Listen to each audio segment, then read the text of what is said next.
hit the button of go live, and the time the thing starts to say you're live. Where is there a committee that sits around and approves it, or is there like a bunch of people sitting in a room going? The signal goes to an asteroid and bounces off.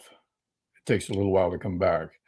It's not the 6-second delay, but it's close to it. Depends how It's far the asteroid is.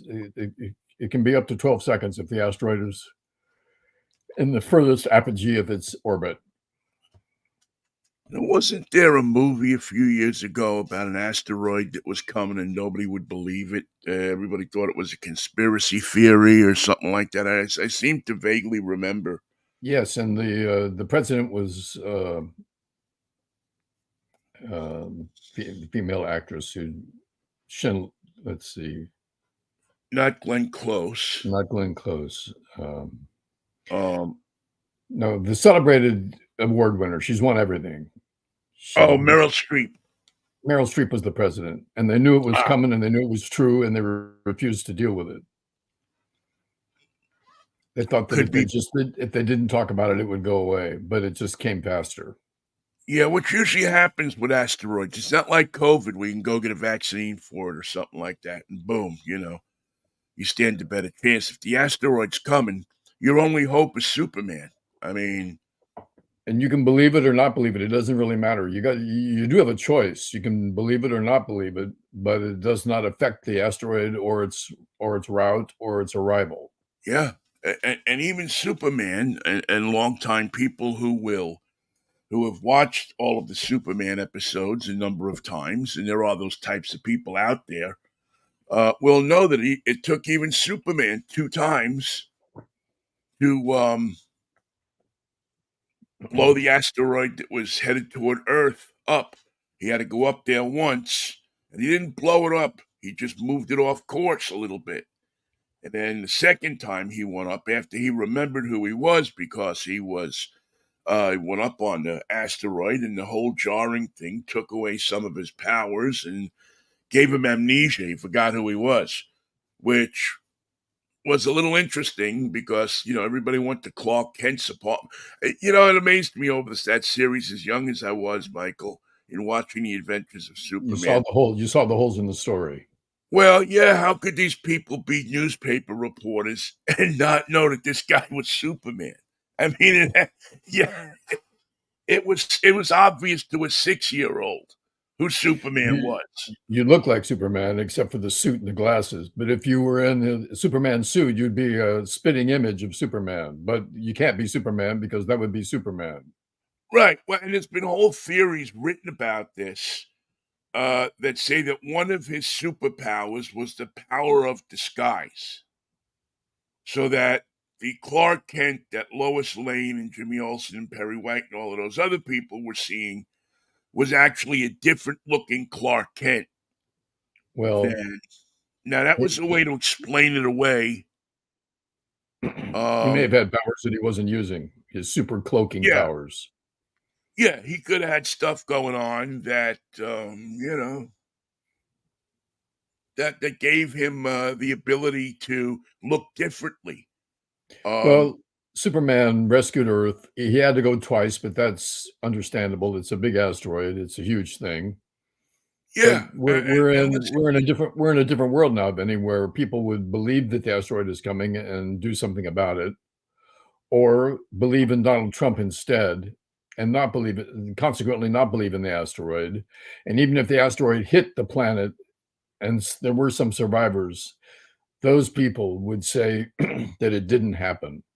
Somehow the Democrats had paid the asteroid to do that and take it, or else the asteroid would have hit right outside the campus, and the Palestinians and the Israeli students would still be fighting over whose asteroid it was, or who sent it, or where it came from, or what religion it was, or whether they had a tent that they could leave in the middle of campus or not.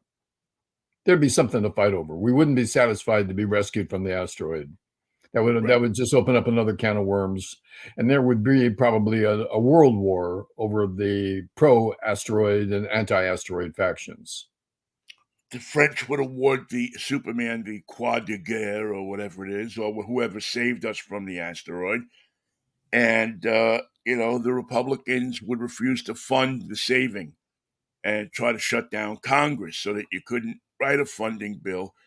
And then, so you would have to basically slip a $5 in an envelope and send it to the science, I don't know, the Board of Science or whoever was doing that kind of thing, and hope that they could turn all that cash into some kind of nuclear weapon. Kind of like we did with the Iranians. We sent them a bunch of cash, and they sent drones back. So that's the world we live in now. The asteroid would win, and we would lose, and any survivors would go to war over which side they believed the asteroid was on. And that's a different world than Superman was working with. Yeah. Superman had everybody was an Eisenhower Republican except for the people who voted for Adlai Stevenson. Well, he had a credo. I mean, he didn't ask somebody who they voted for before he saved them. He just saved them. That's not going to work anymore. That just doesn't work for me, Vinnie. I think we should have two Supermen. The Superman for people who really want someone saved, and the Superman who won't do anything. That belongs to the other side. To the poor people who have taken it upon themselves to only believe what they choose to believe and refuse to believe reality. Right. They're on what the television stations call World Part 2. You and I are in World Part 1. That's where Superman helps us. But in World Part 2, Superman has to be questioned and has to be doubted and has to be told that we don't believe in his powers. Yeah, you can fly, but that sounds like we can all fly. It's just that you figured it out and we haven't. Well, I can fly. I could fly if I wanted to. Yeah, you were hired by the Democrats. You can't fly. They make it look like you're flying. They just have you in that same studio where they did the moon landing. If you look closely and you turn the picture upside down, you can see the lunar landing module, the lunar excursion module, sitting right there in the corner with a cover on it. One wheel is sticking out. Same I'm studio. Superman, and I'm here to save you. I'm here to save the planet. Well, we don't want any of that. Why save it? Yeah. Let's rip it down and start all over again with authoritarian dictators who know how to get things done. They know how to make the trains run on time. If there was a strong man in charge, there would have never been an asteroid. Never been one. It wouldn't have dared mess with Earth if we had a strong man in charge. And I have just the guy. He farts in court and he sleeps during his own trial, but he's the man to save us. He is, in fact, a prophet sent by Jesus who, since his crucifixion, hasn't done shit. And this is finally, he gets out of bed. And what does he do? He sends Donald Trump to be our prophet. Does that sound like a religion to you? It sounds to me like a corporation too frightened to do an IPO. And he goes, he creates a company out of nothing and puts it on the stock market and raises billions of dollars in a day from the idiots that follow him, which really, to me, looks like just a way to circumvent election law, to raise up money that you can do pretty much whatever you want to with. And people keep sending him money. As long as you keep sending him money, he's going to do this stuff. Can you pay off women not to talk about your affair with them? Does that sound like a good use for the money? You should be able to, because it is a free country, and that's their right if they don't want to talk about it. But when it involves hiding something because of an election, it seems to have some kind of something not exactly right with it, right? Well, when the Playboy Bunny says she fell in love with Donald Trump, I want to go back to the beginning and say, now tell me that again. And I'm going to watch you very closely when you speak, because I have a bullshit detector that's among the very best, and I just want to hear it one more time. Yeah, it's always when I look at Karen McDougal, it's hard for me to say, really, love. I love really. I mean, but it's even hard for me to look at Melania and say, really? To know him is to love him, Vinny. That's the way it is with prophets. Well, It takes a while to yeah, get to know them because they're busy with their prophets. well, I saw that, it was well illustrated by, Andrew Lloyd Webber and Tim Rice in Jesus Christ Superstar. Mary Magdalene running all over the place singing, "I don't know how to love him."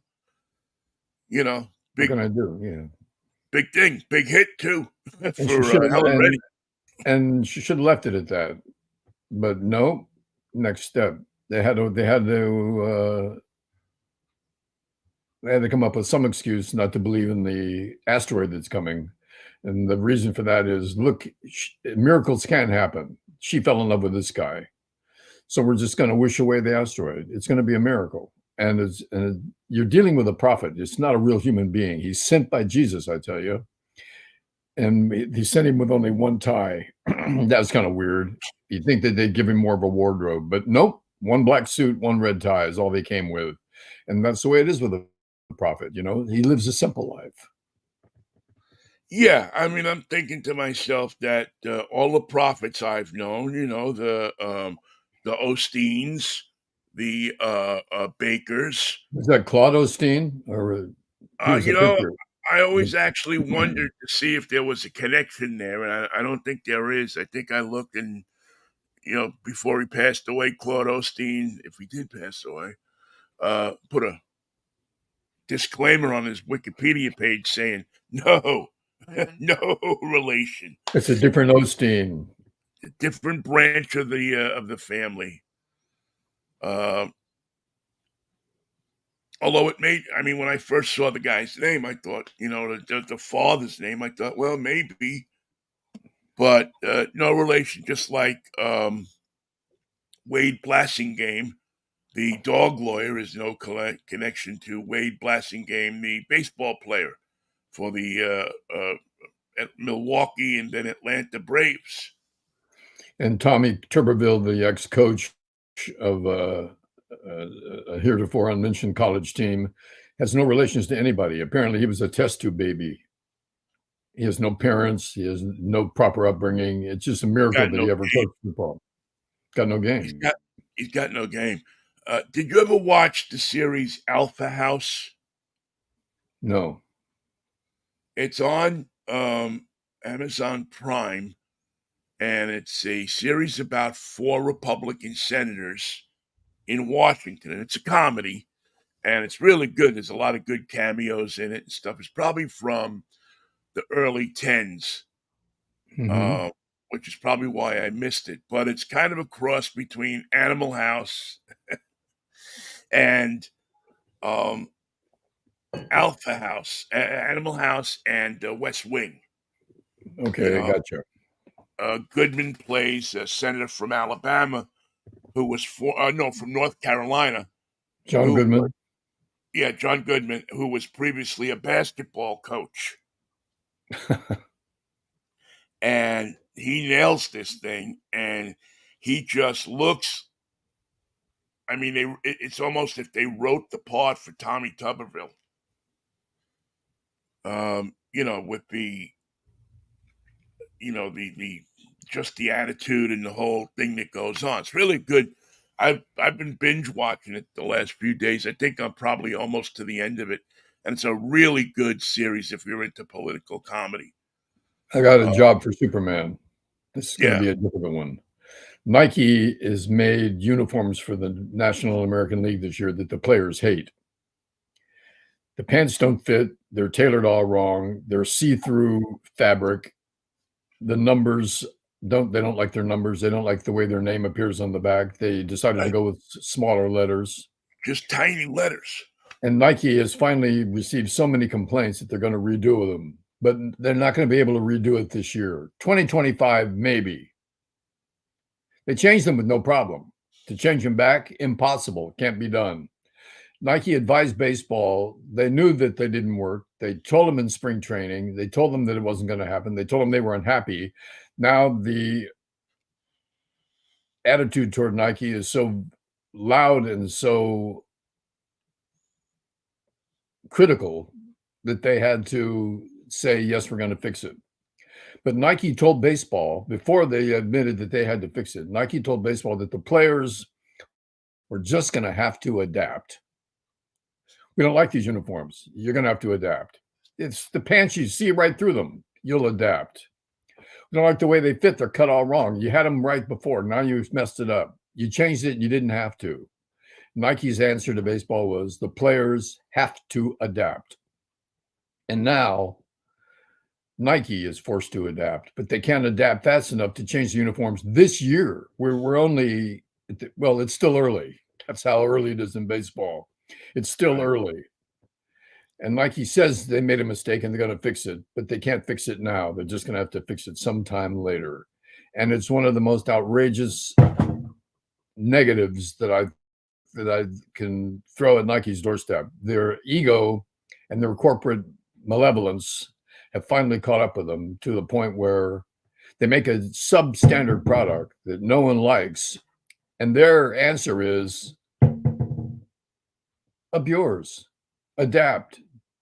Why call me about this? I'm not going to change it. You're just Major League Baseball. I'm Nike. Go pound sand. Yeah, it's their it's kind of their credo, isn't it? I mean, really, when you think about it, that's what Nike's credo has been all along. Just do it. Just if you don't like the way we do it, try it yourself and see what happens. Yeah, what are you going to do? Wear Adidas? Go on. I dare you. Double dog dare you.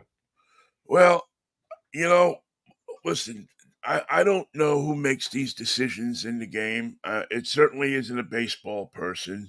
It isn't a person that has a love for the game because the game looks so different from what it was. Now, sometimes I have to say to myself, well, the world is different. Everything looks different. If I drive down Northern Boulevard in New York from where I grew up to, Manhattan, nothing's the same. I mean, some of the buildings are, but everything is different. The Ronzoni company isn't the Ronzoni company anymore. All these Right. different places are all different. So the world has changed. But don't we have to hold on to something? And wasn't one of the things that we held on to is uniforms, baseball uniforms, and the It's way. something simple like these pants don't fit. What do you want me to do about it? I made these pants. I like the way they look. No, but they don't fit. You don't understand. The players don't like them. They don't fit. The tailoring is different. You change them, put them back the way they were. Not going to do it. You'll have to adapt. But, and the buts meant nothing to them. The criticism and the critiques meant nothing to them. They just said, you're going to wear these uniforms and you're going to like them and you're going to have to adapt. And if you don't like them, then that's what you're adapting to. You're adapting to saying that you do like them. Now, do you like them? Nope, still don't like them. You'll adapt. Call me when you can tell me that you like these pants. Well, all I know is if Marvin Miller were alive, this crap would never be happening. If What happened to Marvin last Miller, year's uniforms? What happens to all those uniforms they had last year with the names and they numbers on sell them? them. They get outrageous prices for them. What do you think they have 9 different jerseys for? And alternative jerseys and this and that. It used to be a very beautiful thing. You go to a baseball game and you could tell who the home team was, and you could tell who the away team was by just looking at the uniforms. Any idiot that was going to a baseball game could, within 2 seconds, determine which team was which because one had white uniforms, one had gray uniforms. The way it was for 150 years in baseball. And if you went to Wrigley Field, you would assume, if you were a Cubs fan, that the Cubs were going to be playing there. You could pretty much guarantee that it'd be the Cubs versus somebody. Right. The Cubs would be in the white uniforms and the Mets would be in the gray uniforms or some version of a gray uniform. There was a difference in the color. It was a great tradition. But we have chosen in baseball, I haven't, they have in baseball chosen to throw out tradition in the search of a bigger buck. They're telling you what they're telling you is that they're creating a new tradition of ugly uniforms. Well, I think the most horrible tradition that they've come out with, well, maybe the turn ahead the clock nights were pretty bad. I mean, those were pretty ugly. I didn't see any one team with a jersey that I would wipe my butt with, never mind wear. But when they started with the alternative jerseys back in the 70s, when they called them batting practice jerseys. Right. Uh, Spring training uniforms. right. And then in the 80s, they started actually selling them in earnest. There used to be a time where if you wanted a jersey, a baseball shirt, you had to go to the actual supply store that they bought them from, like There was Jerry no Crosby in New York. there was no other choice. There was no number 41 Tom Seaver uniform shirt hanging up at a souvenir stand in Shea Stadium. The best you could do was a T-shirt, and it probably didn't say Seaver on it because they weren't highlighting the players. Right. It was all about the team. Uh, you have to give a lot of credit to the Yankees because the They Yankees refused. were one team that told Major League Baseball when they started requiring in the American League first that you put names on the back of the uniforms, the Yankees steadfastly told Major League Baseball, no, our tradition is bigger than your idiot idea that we have to put the names on the back of the uniform. So to this day, there are no names on the back of Yankee uniforms, either home or road. If you don't know who we are, maybe you will by the time the game's over. Well, buy a scorecard. That henceforth the name, the phrase you can't tell the players without a scorecard that has become a part of American lexicon. But again, you know, um, no teams. Major League Baseball could appeal to Superman to fix this. And how long do you think it would take him? Would it take him till 2025 to put it right? I don't think so. Well, he's always had his name on his uniform. I mean, it's right there in a big S in front. And he didn't have an alternative uniform for Friday nights or a No, batting practice uniform. no, he had one uniform, and he wore that uniform, and you saw that yellow and that red and that blue, and you knew it was Superman. Or if it Although, was black and white, you would see the gray, the gray, the gray. right. Although he had, there has been a a number of different uniforms, mostly the change with the logo The S. with the S, and also you had the Bizarro World guy who had the S the opposite way Oh, because I forgot it about was that. The backward world. S. Yeah. So, but yeah, it's ridiculous what they've done with the uniforms. They've created a controversy that they don't need. Once again, they found out a way to piss players off because there's nothing more, there's nothing worse than having to go to work and wear a You don't uniform that you you don't don't like it. like, and especially when there was nothing wrong with the uniforms. That's right. Nike insisted on giving baseball and themselves a black eye on this. They didn't have to do it, but they chose to do it. And when they did it wrong and knew it was wrong and heard it was wrong and got nothing but complaints, their answer was, you will adapt. And that is the wrong answer. And that it was the wrong thing to do. It was the wrong reason to do it. And their response was wrong. So every step of the way, they stepped in it and they didn't have to. They could have just been Nike and made the right uniform that the players wanted to wear. But they said, we're going to make an uncomfortable shoe and you're going to adapt. But I can't run in this shoe. That's really not the point. The point is that you buy the shoe, that you wear the shoe. If you can't run in it, that's really not our problem. Right, It hurts your feet. That's not our concern. You're going to have to adapt to the pain. right. That we've made all of these uniforms, the way we want them, so that we think they'll sell in our crappy little outlet stores.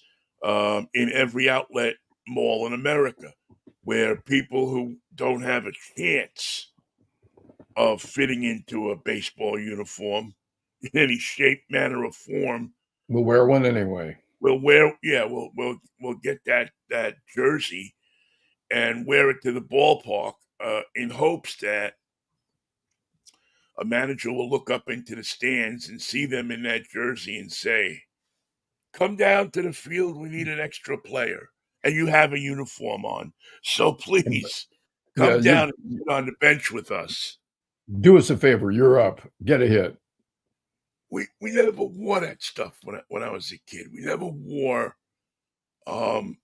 players uniform. We never tried to look like a player, except when we were playing little league. As a matter of fact, the only jersey I ever really remember wearing to a game when I was a kid. Now, when I got older, it changed a little bit. But the only jersey I ever remember wearing to a game was my Silk Sox Little League Braves uniform jersey because it had the number 45 on it, which was my number. Tug. And I wanted to see Tug.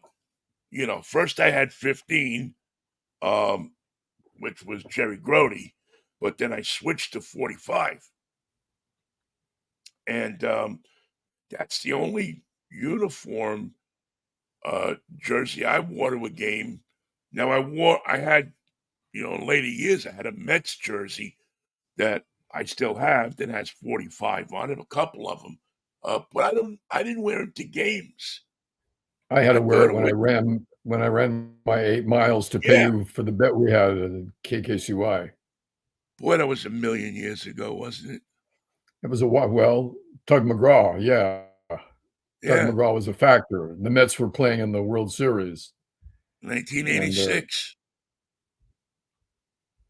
And I found out how much of Van Ness is uphill. Most of it, as it turned out. Much more than you thought, huh? Much more. Having driven it for years, I said, that's not uphill. It's all uphill. But it kind of put us on the map, man. It kind of, I forget was it the Marin Independent Journal or something? Had a picture of you running up to the Golden Gate Bridge in the jersey. Well, the miles depended on what the score was, and I can't remember what the score, but I think the Mets beat the Red Sox by 8 runs or something, so I had to run 8 miles. Yeah, And from our station on Sutter Street, it was about 4 miles to the Chrissy Field and back. Wow, that was an amazing. That was the first one of our stunts. First of many. Yeah, we've been doing this a while, haven't we? Yeah, we have. Yeah, it's pretty certainly amazing have. when you think about it. I mean, there's a lot of people who but you know what, Michael? We've had our ups and downs and certainly, crazy stuff, but we're still kicking it on May Day, which I consider to be an honor. I can never tell you how much I've learned from you and just so many different things. It's really it's an amazing journey, that I never take for granted. We started doing this because I would call Vinnie on the phone, and he would be in one city, and I would be in the other, and by the time we had talked for 30 minutes, we said, "This should have been a show." Yeah. And finally, we Yeah. said, "Okay, we're gonna do it." We did the Astros when we owe it to the Republicans because they had to clear out the Astrodome in what was it, 1986 for the was that 86? Yeah, 86 for the election. Or 88, I forget. No, it was 80. No, it was 90. They had It was to. 90 something. Yeah, it was the 90. It was the 90 or 92 convention. They had to clear out the Astrodome, so the Astros had to go on the road Forever. They were on the road for a month, and Vinnie drove the team bus. And I was the team bus driver. I used to call in a couple of times a week with reports from the road. And once Vinnie said, "I can't believe how many miles I put on, and I never left the kitchen."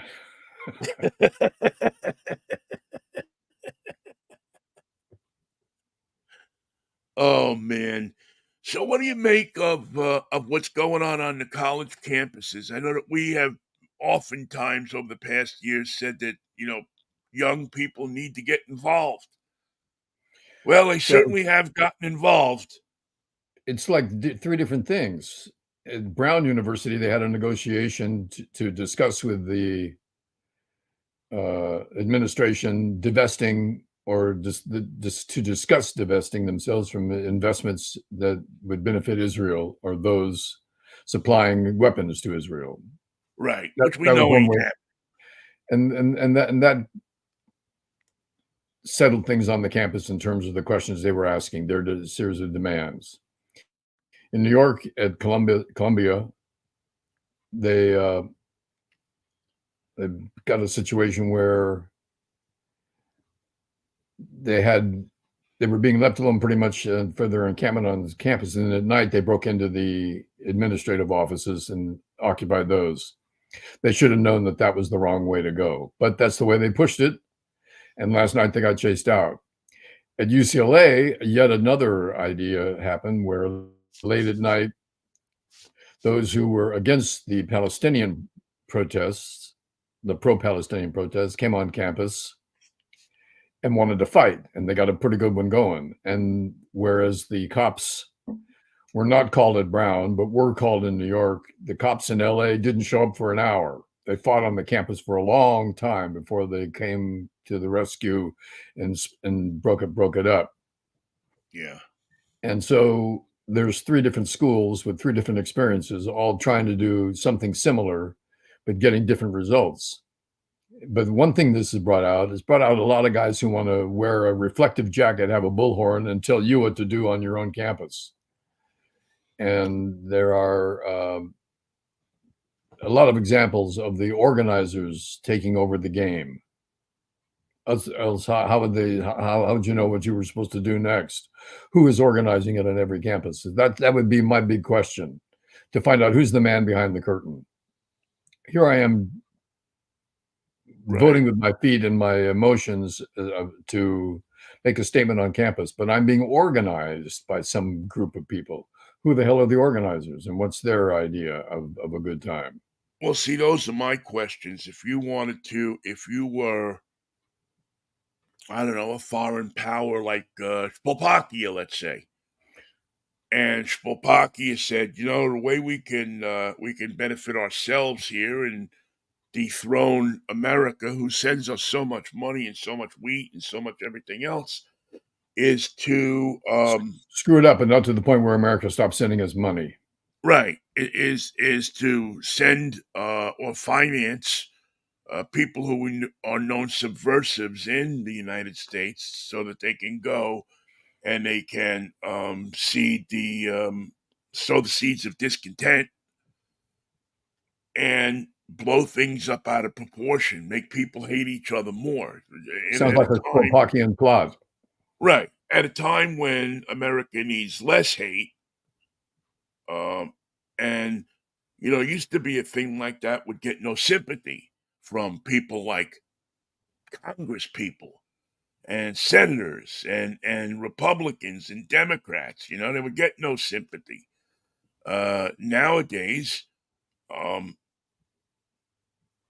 you throw a little money their way, very little money. You get them some clicks or something like that, and they're basically reciting the plot lines of Spolpaki and President Vladimir Blutarsky,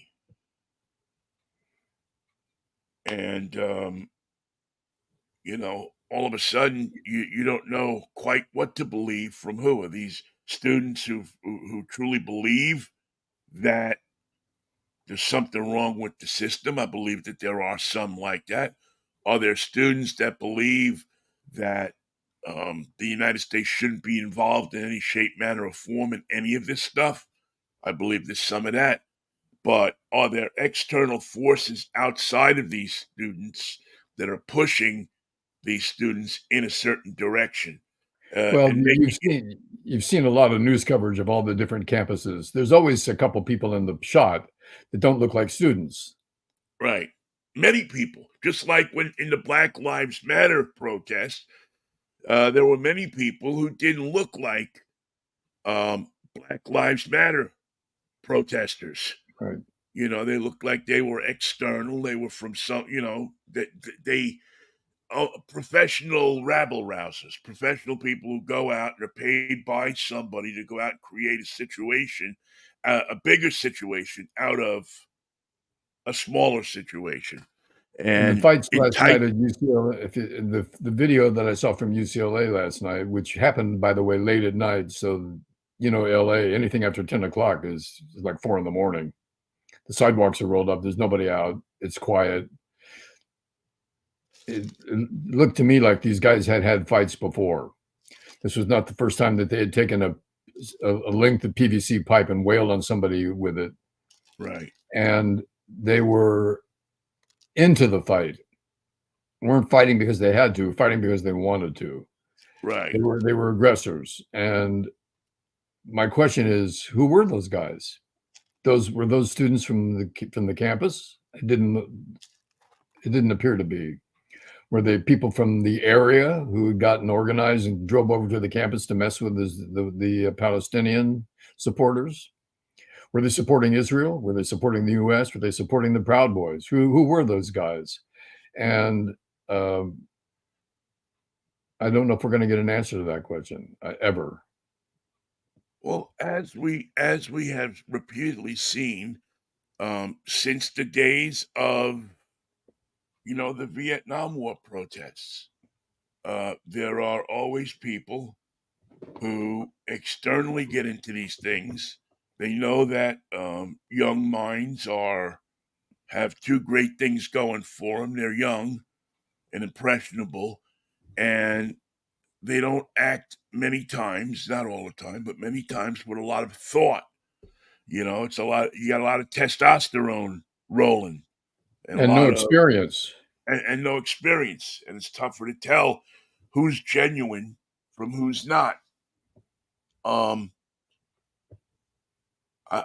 it's so it seems to be a much more complex situation than it was when, you know, people will often, especially in the case of Colombia, point to Colombia as I remember it back in 1968 when you had the Vietnam War raging and there were people who were going to campus and agitating and trying to you know, get people involved against the war. And Right. who were those people paid by? How did they make their livings? What did they do? You know, nobody. I mean, nowadays we know because people have said and talked, and you had the weathermen, and you had the Weather Underground, and you had, you know, so many different. You had the Velvet Underground who were involved. You know, you had like 9 different undergrounds. Well, no more underground. Now it's social media, and they get Well, people involved. I don't know what the the result is going to be. NYPD said they knew the leaders, that they had run into them before in terms of Colombia. Right, and there's this one guy who seems to was the first guy banned. I forget his name. And, you know, he's some young um, guy who is, you know, looking into the camera and you know, screaming that the Zionists shouldn't exist. You know, people, you know, Israel shouldn't exist, and and I just I wonder why this guy is given so much. Who is this guy? Why is he given so much weight? What kind of prophet is he? What kind of um, person is this who is fairly, you know, fairly intent on wiping out an entire ethnic group from his dorm room? I got the headquarters. It reminds me of. I got the horse right here. His name is Paul Revere. Going to win. Going to win. It's a simple solution to a complex problem, and it's not going to be solved. Remember, what we're really talking about is the Middle East. Right. which has been on fire now continually for 10,000 years. No one's going Right. to put it out. No one's going to solve it. No one's going to fix it. No, and you can take any side you want. I don't care what side you're on. It's not going to be over in our lifetime. And it makes me laugh just as it did back then in many ways that, um, this 22-year-old guy sitting in a room on his cell phone making videos has captured the imagination of so many. This guy is wet behind the ears. And it's a simple solution. You don't negotiate. It has to be this way until we get our demands met. The world's not going to be. There'll be no peace. No peace, no justice. Right. It's strangely it's a strangely millennial type of or even whatever the generation that they're calling now. It's a strange thing because, as I remember it, back in the 60s when we were protesting for an end to the war. We were protesting because American lives were being spent over there, and we were hell bent that it would be better for everybody. Um, I don't get that from these protesters. Maybe I'm just not paying the right attention to it. I defend their right to protest. I think if they want to sit out on the green in Columbia in a tent, um, knock They'll yourself go out. for Just it. don't hurt Yeah. anybody. Um, Well, they haven't got the nonviolent thing down. It's not. It's not part right, of their. It's not part of their credo. Violence is always a consideration and a weapon that they want to use. right. That's the difference. As I remember, walking down Fifth Avenue in a protest that was called the Loving. Um, Nobody was breaking windows. Nobody was beating other people up. The Hells Angels were marching next to the hippies. Everybody got along. Nobody dicked with anybody. It ain't that way no more. And now you have, Jewish students who fear going to school. Um, Everybody seems to be overreacting to a situation that they're not going to solve on Columbia's campus, unfortunately. Universities This are a great site for debates, but not a good site for a demonstration. It doesn't work that way. The university can't control it, can't make it safe, can't vouchsafe the environment, and they've never been able to. You got 30,000 students, 6,000 of them show up. That's too many. You can't control the situation. It's no longer just a gathering. It becomes a demonstration with a heart but no head, and nothing's going to be solved under in that environment. Nothing's going to be agreed upon. Well, and again, you have the outside agitators who are coming in to make sure that these things turn violent, that they Make turn, sure it gets tough. are. I saw a video of two students yesterday, and they looked like they were students. They didn't look like they were outside agitators. They looked like they were students. And this one woman is standing there. I think it was at UCLA. She's standing there and she's screaming at the Palestinians. I hope you get raped. I hope you get this. I hope you get. I mean, if you don't like what's going on, walk past them. Go to your class. Go, if it's open, go there. And if you can't walk past them, walk around them. You know, if you, I mean, I'm happy that we see this involvement and that there's people that care enough that they're looking at this and they're saying this is wrong. But I just, at some point, you have to, you just shouldn't make other people feel intimidated. The people you should be trying to intimidate and trying to get your message across to um, are in Washington, D.C., and are in Tel Aviv and are in other places. And I don't know, this hatred and this blaming of Joe Biden for this stuff. It's almost like a Republican calling card. So you're not going to vote for Joe Biden because you because you think he's the problem here. I don't get it. So you're going to let you're going to let Donald Trump handle Sleepy Donald. You're going to let him handle it, the guy that falls asleep at his own court proceeding. But he's got no Several. plans, so that puts Netanyahu back in charge, because the Hamas has got nothing going for it right now. They're just taking pot shots, and they're working like a guerrilla group, not a politically minded leadership. And Netanyahu just wants to kill everybody, kill them all, Yeah. and build apartments in Gaza.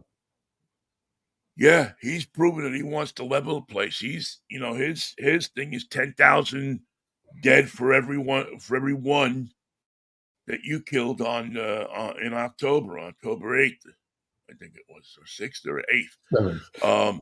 October 7th. 7th, yeah. I knew it was somewhere in there. His credo seems to be, we're gonna, we'll take 1,000 for one, which is it's very Middle Eastern. It's eye for an eye. Yeah. Well, many eyes for one eye.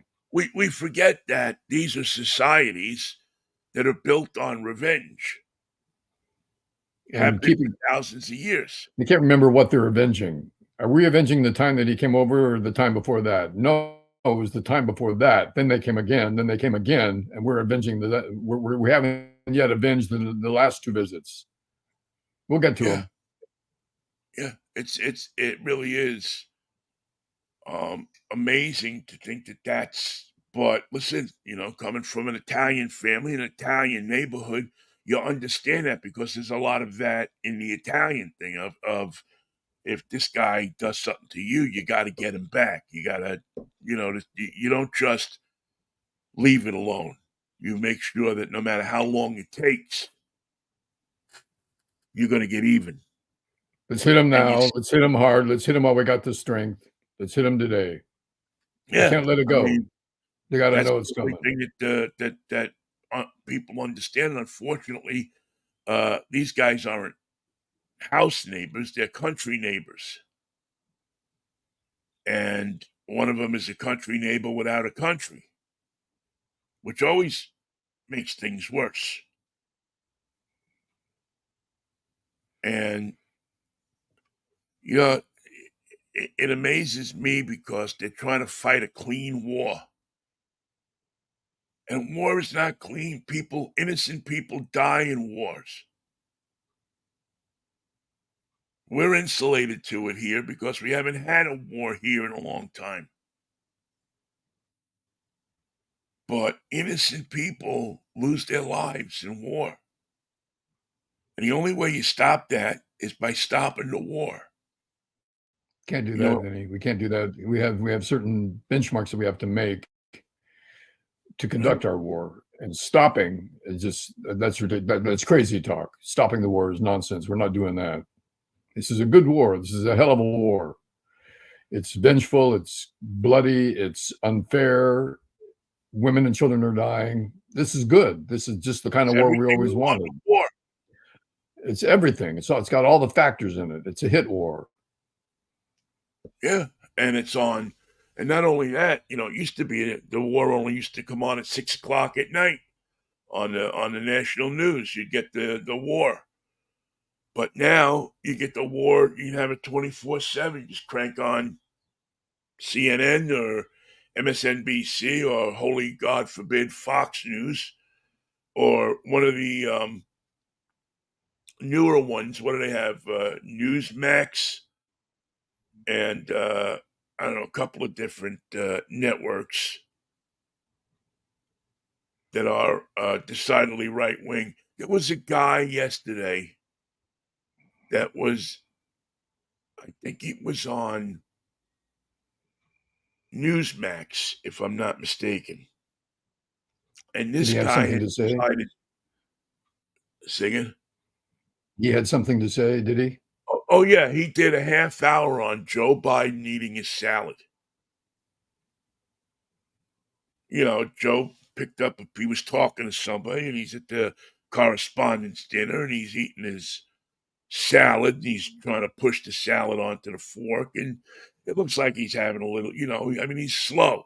He's in front. I mean, when you eat in front of people, you eat a little differently than you do in the kitchen.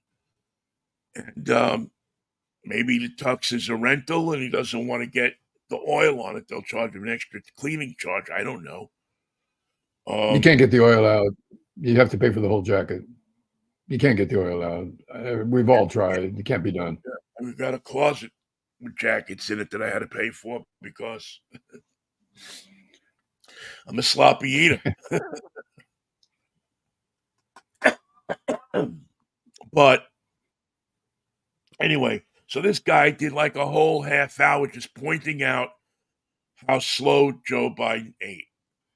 And I think I saw it on Jimmy Kimmel or something like that. And I remember saying to myself that if this is what you have on Joe Biden, if you are a major news organization on cable TV, and the best you can come up with 30 is that minutes on Joe the Biden salad. drips his salad down his tuxedo vest, I think you're wasting your time. And ours. Yeah, you're wasting your time. If anybody's voting on Joe Biden because of that, vote for him or against him because of how he eats, we're in more serious trouble as a nation than we thought, which is probably true. So I've never I don't watched know, Mikey. Newsmax. I know it's there, but I'm not going to bother. Nah, you don't want to bother. You don't want to bother. It's you know what? There's a category of television that I call stuff you watch when you're sick. And it's not that you're looking to watch TV. You're just looking for the hours to pass. Yeah, get me out of You're this. really doing nothing but marking the time until you feel well enough to get up and walk up and down the block or go for a ride or something like that. And I'm kind of that's where I am today. I'm feeling like okay, today I feel strong enough maybe to go out and take a ride and just kind of get away from the inside of the house for most of a day. Try to stay out here until it's dark and then come back. Which these days it's a little bit later. Go watch a sunset somewhere. I mean, I was so knocked out over the last few days that I didn't much get a chance to do that.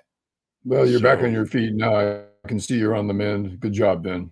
That wasn't yeah, easy. yeah, I think it's coming back to it. How about before we go? How about those Giants?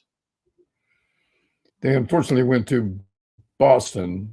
They shouldn't have gone. I told them not to go. They went anyway. They lost 4-0. Now they got to play tonight. Maybe Boston will wear their blue and yellow uniforms, which have no correspondence to anything that has anything to do with Boston. Put on those stupid blue and yellow uniforms, and we'll beat you. It's exactly what I mean. I mean, what in the world Blue and are you yellow. thinking with those uniforms? They look like the Ukrainian flag or the Slovakian flag. It's so bad. Those may be the worst of the pack of those.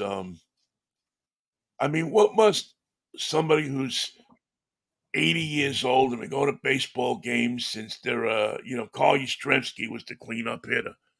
What must somebody like that when they walk into Fenway Park think when they see a bunch of yellow uniforms running around the field?